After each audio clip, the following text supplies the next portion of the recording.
Tumistigo si Donald Trump Jr. sa New York civil fraud trial ng ama nitong si former President Donald Trump araw ng Miyerkules, November 1. Ipinahayag nitong hindi niya ginawa ang financial statements ng mga ari-arian ng kanyang pamilya na natukoy ng isang judge na fraudulent o madaya. Subalit sinabi rin ni Donald Jr.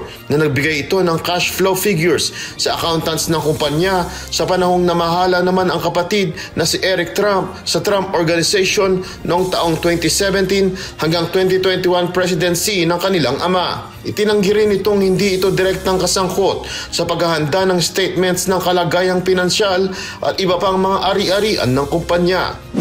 Ayon sa New York State prosecutors, falsipikado ang financial statements na ito upang makuha ang pabor ng lenders at insurers.